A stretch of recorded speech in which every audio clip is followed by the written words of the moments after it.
Olá, amados, que a graça e a paz do Senhor Jesus Cristo esteja com todos.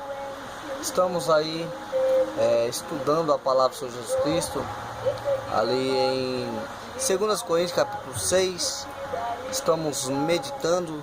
Essa já é a terceira parte do nosso estudo. 2 Coríntios capítulo 6, vamos agora meditar no versículo 16. Acompanhe conosco esse estudo. É bom que você estude desde o primeiro vídeo, né? Para que nós possamos aprender juntos. Como é um estudo muito grande, o YouTube só aceita 15 minutos para passar, não sabemos o porquê. Então nós temos que estar fazendo por partes, tá bom? 2 Coríntios capítulo 16 nos diz assim: e que consenso tem o templo de Deus com os ídolos? Porque vós sois o templo do Deus vivente, como Deus disse: neles habitarei, e entre eles andarei, e eu serei o seu Deus, e eles serão o meu povo. Segundo o dicionário, a palavra consenso tem os seguintes significados: acordo, conformidade de ideias ou de opiniões. Qualquer uma das três palavras se encaixa perfeitamente no texto do versículo 16. Desta forma, o entendimento ficaria assim: que acordo tem? Que conformidade de ideias tem? Que opinião tens? Fica então muito evidente para nós que a igreja nada tem com as questões não aceitam.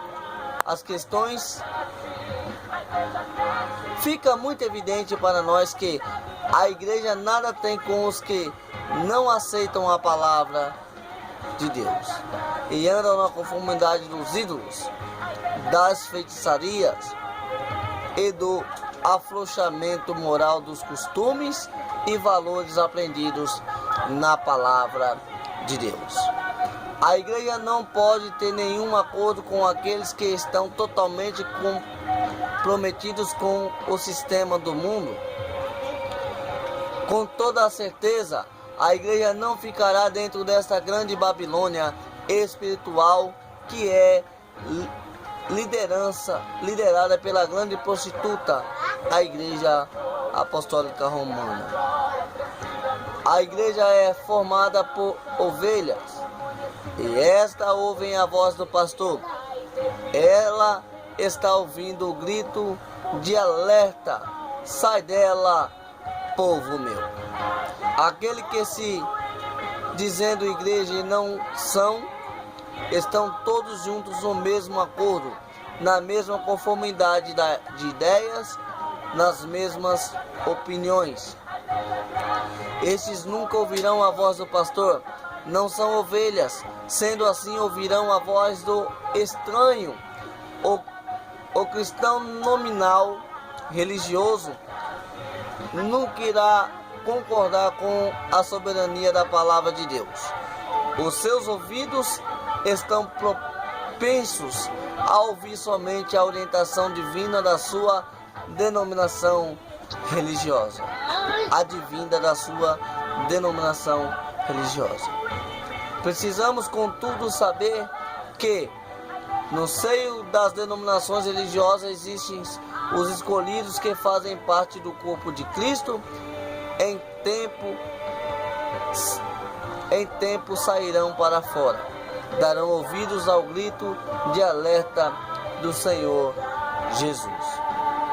Todo sistema religioso, com as suas muitas religiões e denominações, está sob o comando do homem que o domina com mãos fortes. Os tais são os nicolaítas, narrados no Apocalipse capítulo 2. São eles que formam o corpo eclesiástico. Trata-se de um corpo no comando do corpo. São os oficiais denominados dos leigos. Os leigos, né? Alguns se auto-intitulam anjo ou ungido do Senhor, com suas heresias. estão conduzindo muitos e adoração do anticristo.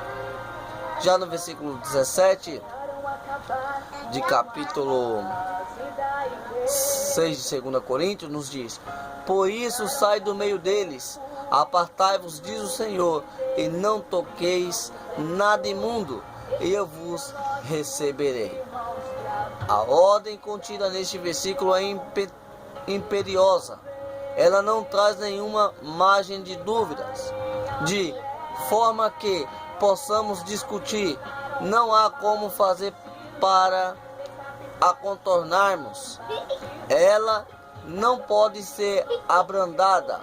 Precisamos obedecê-la e sairmos desta Babilônia espiritual, cujo comando todos nós devemos saber é do próprio dragão.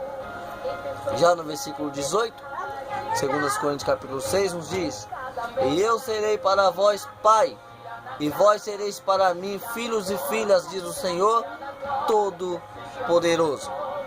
E este versículo, eles nos impõem uma condição que é dependente da nossa obediência ou não à ordem contida no versículo 17.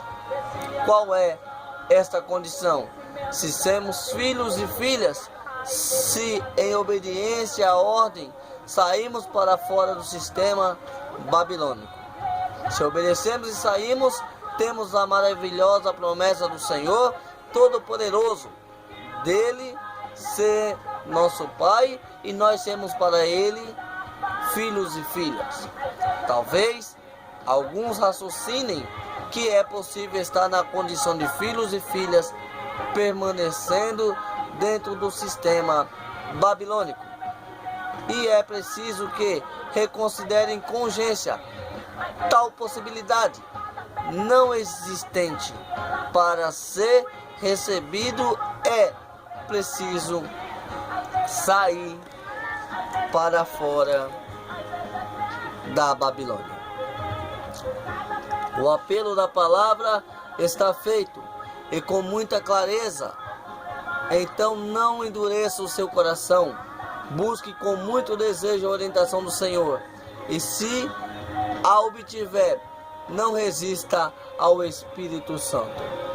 O início desse sistema eclesiástico babilônico foi em 325 no Concílio de Nicéia, quando o imperador Constantino oficializou a Igreja de Roma como sendo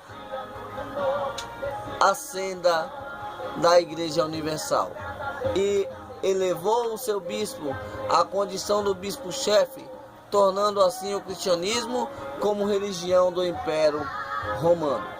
Foi neste concílio que se estabeleceu a eclesiastia, que é a doutrina dos nicolaítas. Essa doutrina surgiu como uma obra, ou seja, uma ideia a ser posta em prática logo na primeira era da igreja. Tens, porém, isto, que odeias as obras dos nicolaítas, as quais eu também odeio. Apocalipse capítulo 2 e versículo 6. Esta obra veio tornar-se doutrina já na terceira era da igreja. A Bíblia explica de S.E.MC Naim, editada em 1949 pela Casa Editora Evangélica Teresópolis, Estado do Rio, página 304, traz a seguinte explicação sobre a palavra nicolaítas. Vou explicar literalmente. Scofield explica nicolaítas assim: o termo vem do Nico, subjugar, e Laos, o povo ou leigos. Não existe vestígios de nenhuma seita dos nicolaítas. Se a palavra é simbólica, refere ao começo da noção de uma ordem sacerdotal na igreja. Um clero que mais tarde dividiu uma irmandade igual. Mateus 28, 31, nós podemos ver alguma coisa relacionada a isso, tá bom? Leia lá Mateus 28:31, tá? Em clero e leigos, aquilo que é fé, aquilo que em Éfeso eram obras, tornou-se doutrina em pequeno dicionário bíblico. Ao afirmar que não existe vestígios de uma seita dos Nicolaitas, Scofield está se referindo à alegação de alguns dominadores que afirmam ser os Nicolaitas, os seguidores de uma seita criada por um tal Nicolau. O fato é que Roma instituiu como doutrina esta infâmia odiada por nosso Senhor Jesus e que acabou separando a igreja em dois corpos distintos: os Nicolaitas, que são os oficiais, e os leigos. Mas eles calaram-se, porque pelo caminho tinham disputado entre si qual era o maior. Marcos capítulo 9 e versículo 34. O apóstolo não havia ainda recebido o Espírito Santo, portanto agiam como homens naturais. Por isso disputavam entre eles qual seria o maior, o chefe de todos. Logo que receberam o Espírito Santo, compreenderam o quanto isto é errado e abandonaram tal disputa. A Bíblia nos dá o modelo simples do governo da igreja. A igreja é uma comunidade local, governada por bispos e diáconos. O bispo cuida do espiritual, o diácono do material. O conjunto de todas as comunidades locais faz o corpo universal de Cristo, cuja cabeça é Ele próprio. Isto de governo centralizado em bispo universal, ou presidência, ou junta administrativa, é, sem dúvida alguma, heresia. O apóstolo Paulo exortou a igreja: fica atenta e não receber este espírito faccioso sectarista.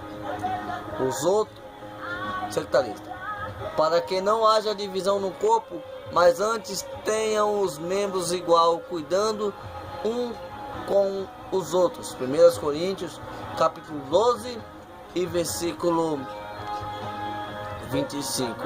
Sua preocupação não era sem motivo, pois o sectarismo, que já se manifestava na era da primeira igreja, tornou-se uma realidade e trouxe consigo a grande apostasia atual.